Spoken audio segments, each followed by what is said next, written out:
He gave away his last loaf of bread to a crying little girl, never expecting anything in return. But Lagos doesn't forget kindness, even when you do it in silence. The next day, he walked into an interview that would change his entire life, only to see a face he never expected. What happens when a selfless act meets fate in a city that rarely gives second chances? Stay with this story, because one moment of compassion might just rewrite everything. Lagos never slows down. Even at 6:45 a.m., the bus is already full. The hawkers are already yelling in the sun like the pressure is already rising. John adjusted his shirt, wiped the sweat from his forehead, and stepped off the danfo at Yaba. He had exactly 1,000 in his pocket and 6 rejection emails in his inbox. Jobless for months, but not hopeless, at least not yet. He wandered into a narrow street where the scent of freshly baked bread cut through the noise of a city. It was coming from Mama Ngozi's wooden stall. Her loaves were legendary, soft with a golden crust. John walked over and pointed at one. She wrapped it in an old newspaper. He paid her with his last note, heart heavy but stomach hopeful. As he walked toward the pedestrian bridge, he saw her, a little girl, sitting by a broken bench, hugging an empty lunchbox. He looked at the bread in his hand, then at her. He walked over, knelt, and handed her the loaf without a word. She looked up at him, stunned, her big eyes wide. She clutched the bread like a trophy and ran into a waiting taxi. John stood up slowly, not realizing what he'd just set in motion.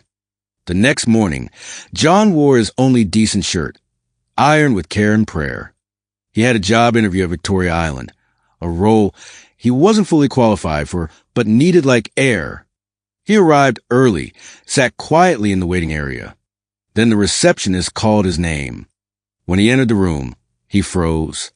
Not because the boardroom was intimidating, but because the woman at the head of the table was looking at him like she knew him.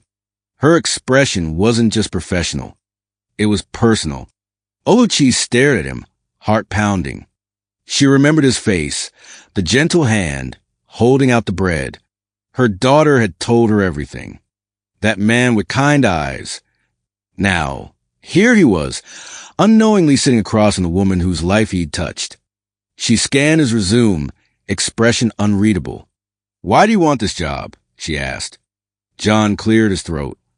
"Because I've run out of excuses to give my mother." Silence. He chuckled softly. "And because I'm tired of being a man who tries but doesn't eat." That answer lingered in the air like perfume. She watched him closely, his humility, his honesty. He didn't try to impress. He spoke like someone who had nothing left to hide. That moved her in a way she hadn't felt in years. Her late husband had once been like this. The next day, John received an unexpected email. A second meeting. This one wasn't formal. A casual conversation at a quiet cafe in Lekki. He was nervous. When she arrived, she wasn't dressed like a CEO. She was in jeans. Human, real. She didn't waste time. "Why did you give that bread to my daughter?" she asked. John blinked. "Your daughter?" he repeated. Then it hit him. He looked at her, stunned. That was her. She nodded slowly. Her eyes held something close to tears. "I didn't have much," he began. "But when I was her age, someone once walked past me while I cried hungry. I never forgot it." She looked away, wiping her cheek. "My husband died jobless. People pass him by too. Maybe that's why. This matters to me." She hired him the next morning, not just as an analyst, but to lead a new social outreach arm in the company. "You're going to help other jobless youths," she said, with dignity. John cried that night, not because he had a job, but because he had purpose. Months passed. Under John's leadership, the outreach initiative flourished.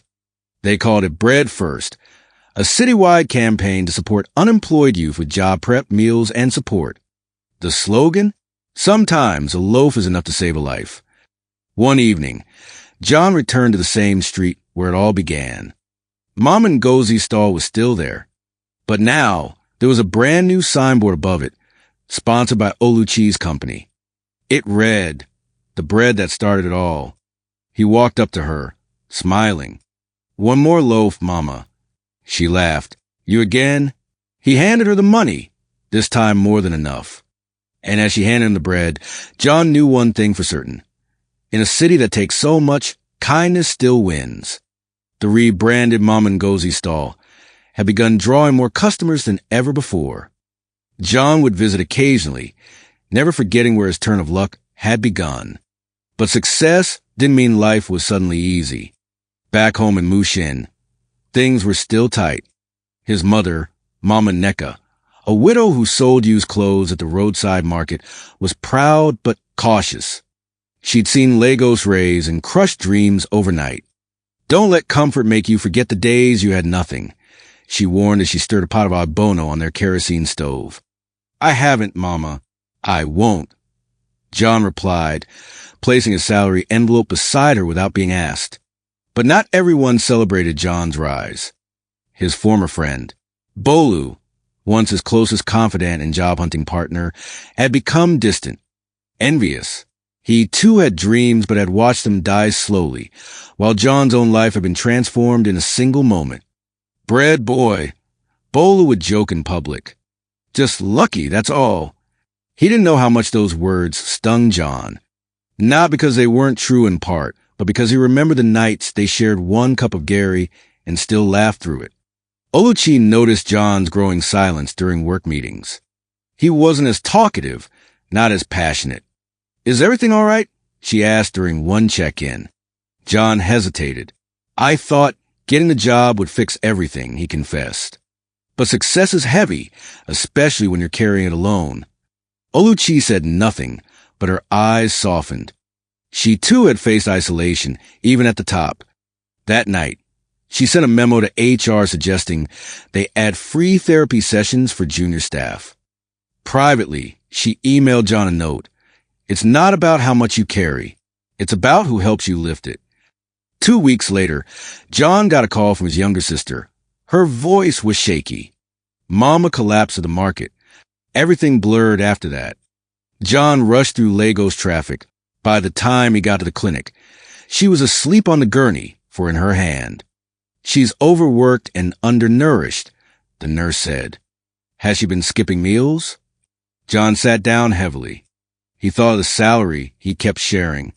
He thought of how proud she was, how much she hid from him to protect his pride. Guilt wrapped around him like smoke. Oluchi visited them at the hospital later that day, unannounced. She brought fruits, supplies, and a quiet presence. "I was raised by a mother just like yours," she said to John, strong on the outside, breaking inside. It was the first time his mother saw the woman behind her son's success. "Thank you," she said softly. Oluchi shook her head. "He gave bread to my daughter when he had none for himself. I should be thanking you for raising that kind of man." That moment became a turning point for all three of them. The weeks that followed were different. John enrolled his mother in a small business training program through the company's initiative. She began supplying soft drinks to Mama Ngozi's customers and later started a snacks stand beside the bread stall. She called it Ife's Corner. John's life had evolved, but one morning he found himself standing outside a dusty building in Ajigunle, the exact place he and Bolu once searched for work. He knocked, tunned open the door, groggy and sad. "What are you doing here?" Bolu asked with suspicion. "I came to ask if you'd like to join our outreach," John said, holding out a file. "It's a small team, but we're expanding. I remember you said you wanted to work in logistics." Bolu stared at the file, then at John. "After everything?" John smiled. "Everyone deserves one moment of grace. Mine came with bread. Maybe yours starts with this file." Bolu didn't take the file immediately, but he didn't close the door either. 2 days later, Bolu did called. His voice had lost its swagger. "I don't want pity, John," he said quietly. "But if you think I'm good for the role, I'll show up." John smiled over the phone. "It's not pity. It's memory. I remember who you were before frustration swallowed you." On Monday morning, Bolu walked into the corporate office wearing his brother's oversized shirt and borrowed shoes. But Oluchi, watching from her glass office, didn't see poverty, she saw potential. She approved the internship on the spot. "Let's see how far he can grow," she said.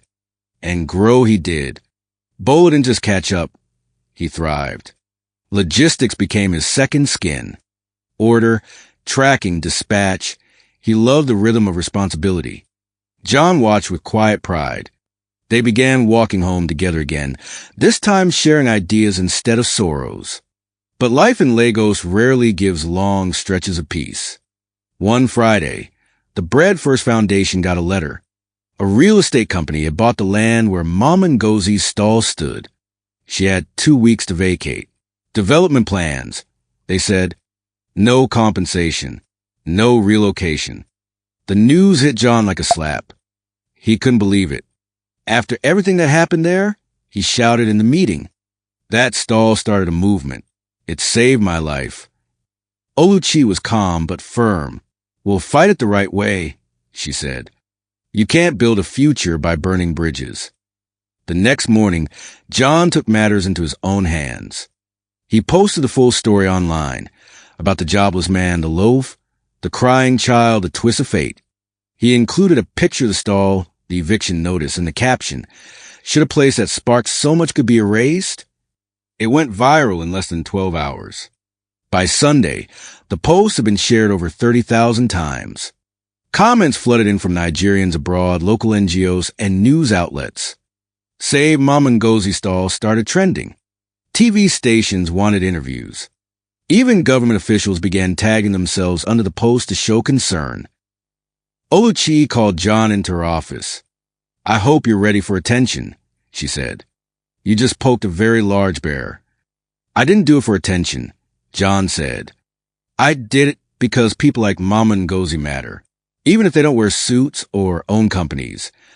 She leaned back, smiled, and said, "Good, because we're going to sponsor a full restoration." Her company partnered with a local youth architecture firm. Within days, Mama Ngozi's stall was redesigned, modernized, and registered officially as a small business. The new stall had signage, seating, and a glass bread warmer. They even gave her an extra space behind it for Ife's corner. Mama Ngozi cried on opening day. Not loud, but the kind of tears that come from old pain finally feeling seen. But every victory leaves a trail of consequence. 2 weeks later, a rival bread company reached out with a strange offer. They wanted to buy the Mama Ngozi brand name and replicate the story as their campaign. They promised cash, billboards, distribution deals, national reach. It sounded tempting. But something in John twisted when he read the proposal. "They want to turn our pain into their PR," he muttered, tossing the paper onto the desk. Oluchi reviewed the document silently. "They're offering a lot," she said, "but they're not offering dignity." Mama Ngozi herself gave the final answer. "I was baking bread when nobody cared who I was," she said. "Let me keep doing that. No billboards, no actors, just real bread for real people." And with that, the deal was declined. But the respect was not. After declining the flashy bread campaign, something shifted. The public respected the decision. John, now being invited to speak on youth empowerment panels, made it clear that his story wasn't about heroism. It was about hunger, sacrifice, and second chances. Every time he spoke, he mentioned 3 names: Mama Ngozi, his mother, and a girl who unknowingly changed his life. Oluchi had kept the connection private for months. At work, she remained his boss. At home, she was Zara's mother.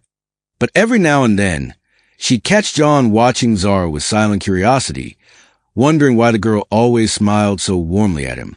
One Saturday morning, while volunteering at a school food drive, Zara tugged John's sleeve. "Uncle," she whispered, "you still remember the bread?" John blinked. "Bread? The one you gave me. When I was crying, Mama said that was you. I knew it from your eyes." He froze. It hit him harder than any speech or interview ever had. This was a child. This was the moment reborn.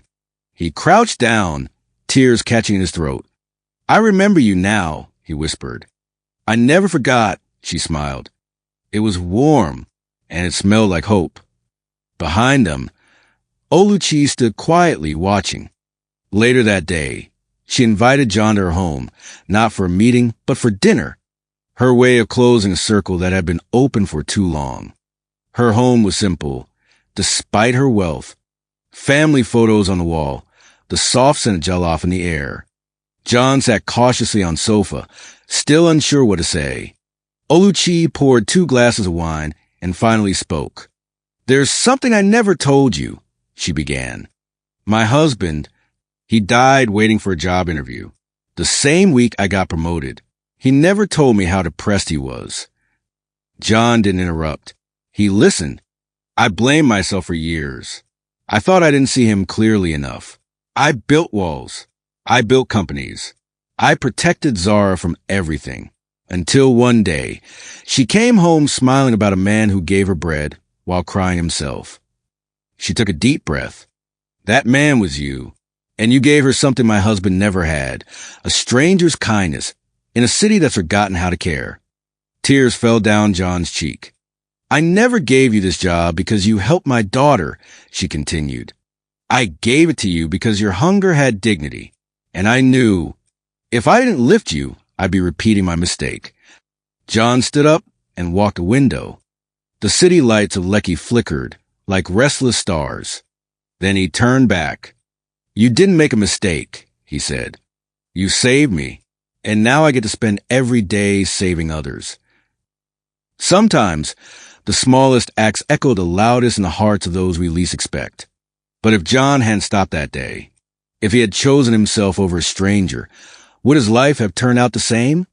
How many life-changing moments do we walk past without knowing? And who's watching when you think no one is? The city sees. Fate listens. But what will it do? With your next choice? Thank you so much for watching the story to the end. Your time means everything to us.